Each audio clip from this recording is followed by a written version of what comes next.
അത് മലയാളത്തിലേക്ക് കുർബാന പുസ്തകം ഉണ്ടാക്കുന്ന സമയത്ത് ആദ്യം ഒരു കമ്മിറ്റി ഉണ്ടാക്കി. ആ കമ്മിറ്റിയുടെ അകത്ത് തിയോളജീഷ്യൻസായ കുറച്ച് അച്ഛന്മാരും ബാക്കി എല്ലാവരും ഉണ്ടായിരുന്നെങ്കിലും മലയാള ഭാഷ കറക്റ്റ് ചെയ്യുന്നതിന് വേണ്ടി ഒരു ലിംഗ്വിസ്റ്റിക് എക്സ്പേർട്ടിനെ വെച്ചു. അത് ജി ശങ്കരക്കുറുപ്പായിരുന്നു. നിങ്ങൾ ആലോചിച്ച് നോക്കണം, കുർബാന പുസ്തകം കറക്റ്റ് ചെയ്യാൻ വേണ്ടി ജി ശങ്കരക്കുറുപ്പിനെ വെച്ച നാടാണത്. നിത്യവിശുദ്ധയാം കന്യാമറിയമേ എന്ന് പറഞ്ഞൊരു പാട്ടാണ്. ഈ പാട്ട് എഴുതിയത് വയലാർ രാമവർമ്മയാണ്. ഈ പാട്ടിന് ഈണം നൽകിയത് ദേവരാജൻ മാഷാണ്. ഇഴുകിച്ചേർന്ന് മനുഷ്യർ ജീവിച്ചിരുന്ന ഒരു കാലഘട്ടത്തിൽ നിന്ന് മനുഷ്യരെ ഇങ്ങോട്ട് മാറ്റുന്നത് ഇവർക്കുള്ള വെറുപ്പ് മാത്രമാണെന്ന് ഞാൻ കരുതുന്നില്ല, മറിച്ച് മതവെറിയിലൂന്നിയ രാഷ്ട്രീയമാണ്. പള്ളിപ്പെരുന്നാളിന് ഒരു ഗാനമേള ബുക്ക് ചെയ്യുമ്പോൾ നിങ്ങൾ പാടാൻ പോകുന്ന പാട്ടുകളുടെ പേരും വിവരവും തരൂ എന്ന് ചോദിക്കാറില്ല. പാടുന്നവരിൽ എത്ര പേർ ക്രിസ്ത്യാനികൾ, എത്ര പേർ ഹിന്ദുക്കൾ എന്ന് ചോദിക്കാറില്ല. പള്ളിപ്പെരുന്നാളിൻ്റെ കൊയറിൽ പോലും അക്രൈസ്തവരായ ആളുകൾ പങ്കെടുക്കാറുണ്ട്. ഇവിടെ പായസത്തിൻ്റെയും ചിക്കൻ മസാലയുടെയും കാര്യമൊക്കെ പറയുന്നത് ആരാണ്? വാ തുറന്നാൽ വർഗീയത മാത്രം പറഞ്ഞ് ശീലിച്ച ഒരാൾ, വർഗീയവാദി എന്നതിൽ വലിയ അഭിമാനം കൊള്ളുന്ന ഒരാൾ. അപ്പോൾ അവർ കരുതുന്നത് എന്താണ്? ഈ പാൽപ്പായസമാണ് വർഗീയത, ഈ പറയുന്ന എന്താണ് വെറുപ്പ്, ഈ പറയുന്ന ദുഷ്ടത, ഇതൊക്കെ പാൽപ്പായസം എന്നാണ് അവർ കരുതി വെക്കുന്നത്. അങ്ങനെയെങ്കിൽ കഷ്ടം ഷൈജു ആന്റണി. അല്ലാതെ എന്തു പറയാനാണ് കാശ്മീർ? ഒന്ന് ആലോചിച്ച് നോക്കൂ. അവർക്ക് പാൽപ്പായസം എന്താണ്, ചിക്കൻ മസാല എന്താണെന്ന് അവർക്ക് തിരിച്ചറിഞ്ഞുകൂടാത്തതുകൊണ്ടാണ്. കേരളത്തിൽ മതേതരത്വവും മതസൗഹാർദ്ദവുമാണ് പാൽപ്പായസം. ആ വിവരം അവർക്ക് തിരിച്ചറിയാൻ പാടില്ലാത്തത് കൊണ്ട് മാത്രമാണ് അവർ ഇത്തരത്തിൽ ഒരു കാര്യം പറയുന്നത്. ഈ കേരളത്തിൻ്റെ ഒരു ചരിത്രം എന്താണ്? കേരളത്തിൻ്റെ ഒരു ചരിത്രത്തിനകത്ത് എല്ലാ മതങ്ങളും ഒരുമിച്ച് ചേർന്ന് ഇഴുകിച്ചേർന്ന് പരസ്പരം സഹകരിച്ച് ജീവിച്ചിരുന്ന ഒരു ചരിത്രത്തിന് മാറ്റമുണ്ടാക്കാൻ, ഒരു അപനിർമ്മിതി ഉണ്ടാക്കാനുള്ള ഇവരുടെ പരിശ്രമത്തിൻ്റെ ഭാഗമാണ് ബാക്കിയെല്ലാം. അതാണ് നമ്മൾ മനസ്സിലാക്കേണ്ടത്. ഞാൻ സീറോ മലബാർ സഭയിലെ ഒരു അംഗമാണ്. സീറോ മലബാർ സഭയിൽ പണ്ട് സുറിയാനി ഭാഷയിലാണ് കുർബാന ചൊല്ലിക്കൊണ്ടിരുന്നത്. അത് മലയാളത്തിലേക്ക് കുർബാന പുസ്തകം ഉണ്ടാക്കുന്ന സമയത്ത് ആദ്യം ഒരു കമ്മിറ്റി ഉണ്ടാക്കി.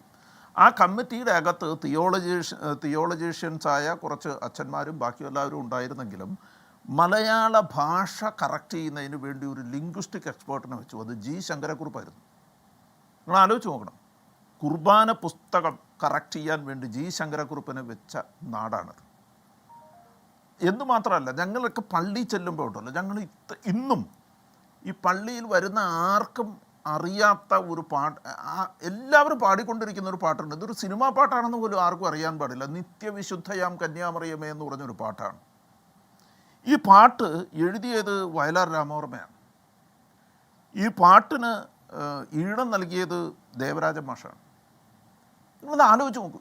ഇങ്ങനെ അതുപോലെ തന്നെ ഈ അടുത്ത കാലത്തായിട്ട് ഇറങ്ങിയൊരു പാട്ടുണ്ട്, ഒരു കരുണാമയനെ കാവൽ വിളക്കേ എന്ന് പറഞ്ഞൊരു പാട്ട്. ആ പാട്ട് ഗിരീഷ് പുത്തഞ്ചേരിയാണ് എഴുതിയത്. അപ്പം എങ്ങനെയാണ് ഈ സമൂഹം വളർന്നു വന്നത്? ഈ സമൂഹത്തിനകത്ത് എങ്ങനെയാണ് മതസൗഹാർദ്ദം ഉണ്ടായത്? മനുഷ്യർ എറണാകുളത്ത് കലാഭവൻ എന്ന് പറഞ്ഞൊരു പ്രസ്ഥാനം ഉണ്ടായിരുന്നുണ്ട്. ആ പ്രസ്ഥാനം നടത്തിയിരുന്നത് ആബേലച്ചനാണ്. ആബേലച്ചൻ്റെ കലാഭവൻ ഈ മലയാളത്തിന് സമ്മാനിച്ച എത്ര അതുല്യ പ്രതിഭകളുണ്ട്. സിദ്ദിഖും ലാലും ജയറാം. നിങ്ങൾ ഈ സിനിമയിൽ ഇന്നത്തെ കാലത്ത് പ്രഗത്ഭരായി നിൽക്കുന്ന മിക്കവാറും എല്ലാവരെയും എടുത്താൽ അവരെല്ലാവരും ഈ കലാഭവൻ സമ്മാനിച്ചവരാണ്.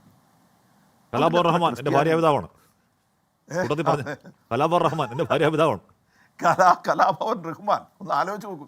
അപ്പോൾ ഒറ്റ കാര്യം ആലോചിച്ച് നോക്കണം. ഞാൻ പറഞ്ഞത് എങ്ങനെയാണ് ആബേലച്ചൻ്റെ പ്രസ്ഥാനമാണെന്ന്.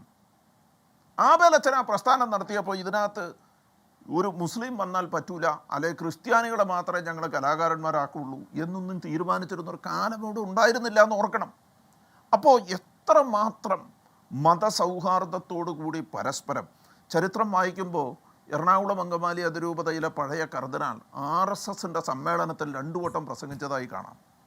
RSSൻ്റെ സമ്മേളനത്തിൽ ശിവക്ഷേത്രത്തിൻ്റെ പൊതുയോഗത്തിൽ സംസാരിച്ചതായി കാണാം. എങ്ങനെ അതുപോലെ ഞാൻ പറഞ്ഞു, ഇഴുകിച്ചേർന്ന് മനുഷ്യർ ജീവിച്ചിരുന്ന ഒരു കാലഘട്ടത്തിൽ നിന്ന് മനുഷ്യരെ ഇങ്ങോട്ട് മാറ്റുന്നത് ഇവർക്കുള്ള വെറുപ്പ് മാത്രമാണെന്ന് ഞാൻ കരുതുന്നില്ല, മറിച്ച് മതവെറിയിലൂന്നിയ രാഷ്ട്രീയമാണ്. അവരുടെ രാഷ്ട്രീയമാണ്. ഇങ്ങനെ ആയിരുന്നില്ല, RSS പോലും ഇങ്ങനെ ആയിരുന്നില്ല എന്നാണ് ഞാൻ വിശ്വസിക്കുന്നത്.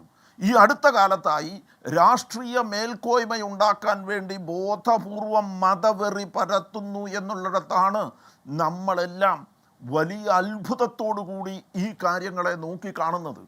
വലിയ അത്ഭുതത്തോടു കൂടിയാണ് നോക്കിക്കാണുന്നത്. എങ്ങനെയാണ് മതവെറി, എങ്ങനെയാണ്? നിങ്ങളൊന്ന് ആലോചിച്ച് നോക്കൂ. ഞാൻ എൻ്റെ പള്ളിയിലെ കൈക്കാരനായിരുന്ന ആളാണ്. പള്ളിപ്പെരുന്നാളിന് ഒരു ചെണ്ടമേളക്കാരനെ വിളിക്കുമ്പോൾ നിങ്ങളിൽ ക്രിസ്ത്യാനി എത്രയുണ്ട്, മുസ്ലിം എത്രയുണ്ട്, ഹിന്ദു എത്രയുണ്ടെന്ന് ചോദിച്ചിട്ട് വിളിക്കാറില്ല. പള്ളിപ്പെരുന്നാളിന് ഒരു ഗാനമേള ബുക്ക് ചെയ്യുമ്പോൾ നിങ്ങൾ പാടാൻ പോകുന്ന പാട്ടുകളുടെ പേരും വിവരവും തരൂ എന്ന് ചോദിക്കാറില്ല.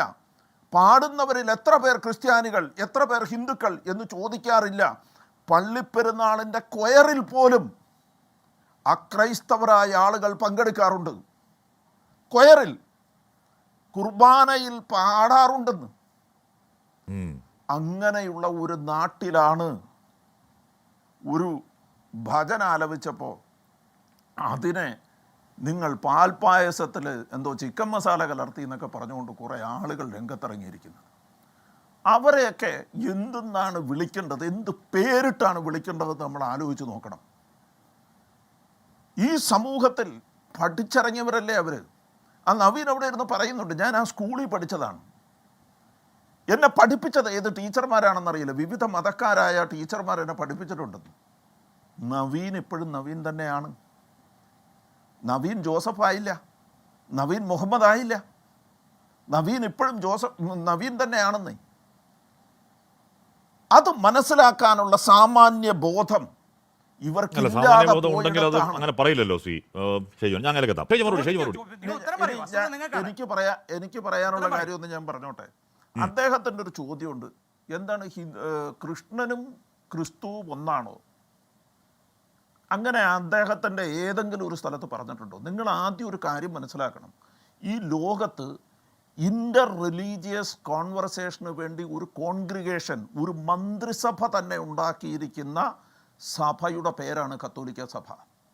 ഇൻ്റർ റിലീജിയസ് ഡയലോഗിന് വേണ്ടി മാത്രം ഒരു മന്ത്രിസഭ, ഒരു വലിയ ബിൽഡിംഗ്, ഒരു വലിയ സംവിധാനം ഒരുക്കിയിരിക്കുകയാണ്. അവർ ലോകത്തുള്ള സകല മതങ്ങളോടും പോയി സംസാരിക്കുകയാണ്.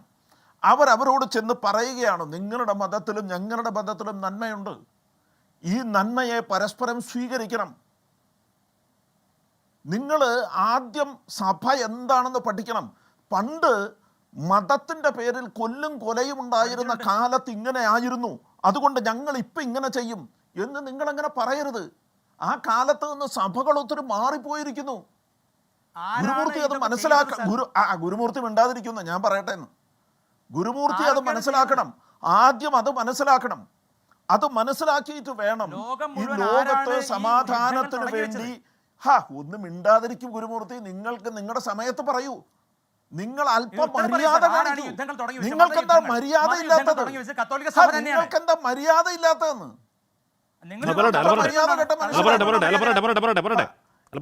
ആദ്യം അത് മനസ്സിലാക്കണം. എന്താ പ്രശ്നം എന്നറിയാമോ? ഈ ഗുരുമൂർത്തിയുടെയൊക്കെ പ്രശ്നം എന്താണെന്ന് വെച്ചാൽ അദ്ദേഹത്തിൻ്റെയൊക്കെ ചിന്ത. ഇതിനു മുമ്പ് ഞാനൊരു 24 ചാനലിലെ തന്നെ ഒരു ചർച്ചയ്ക്കിരുന്ന സമയത്ത് എൻ്റെ കൂടെ ഉണ്ടായിരുന്ന സന്ദീപ് വചസ്പതി പറഞ്ഞു, ഇന്ത്യ ഒരു ഹിന്ദു രാഷ്ട്രമായി കഴിഞ്ഞു.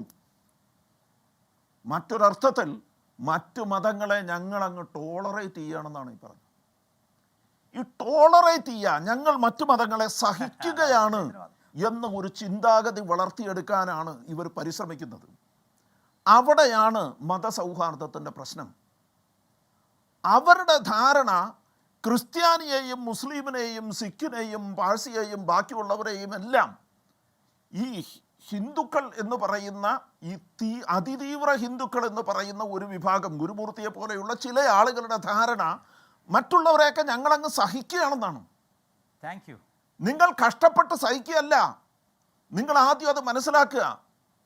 അത് മനസ്സിലാക്കാത്തത് കൊണ്ടാണ് നിങ്ങളുടെ ആ മനോഭാവം, നിങ്ങളുടെ രാഷ്ട്രീയം പുറത്തേക്ക് വന്ന സമയം മുതൽ നിങ്ങൾക്ക് ഇത്തരം ഒരു മനോഭാവം ഉണ്ടായത് കൊണ്ടാണ് ഈ പ്രശ്നമുണ്ടാകുന്നത്. You don't have to tolerate us. അത് ആദ്യം നിങ്ങൾ മനസ്സിലാക്കണം. രണ്ടാമത്തൊരു കാര്യം, നിങ്ങളിപ്പോൾ ഉണ്ടായ സംഭവത്തെ, നന്ദഗോവിന്ദം ഭജൻസുമായി ഉണ്ടായ സംഭവത്തെ കണ്ണ് തുറന്ന് കാണണം. അത് കണ്ണ് തുറന്ന് കാണുമ്പോൾ മനസ്സിലാകും കേരളത്തിലെ ഭൂരിപക്ഷ ഹിന്ദു മനസ്സ് മതസൗഹാർദ്ദത്തിനൊപ്പമാണ്. നിങ്ങളെപ്പോലെയുള്ള ചില ആളുകൾ മാത്രമാണ് അത്തരം മനസ്സില്ലാതെ വിഷചിന്തകളുമായി രംഗത്തിറങ്ങിയിരിക്കുന്നതെന്ന് നിങ്ങൾ മനസ്സിലാക്കണം.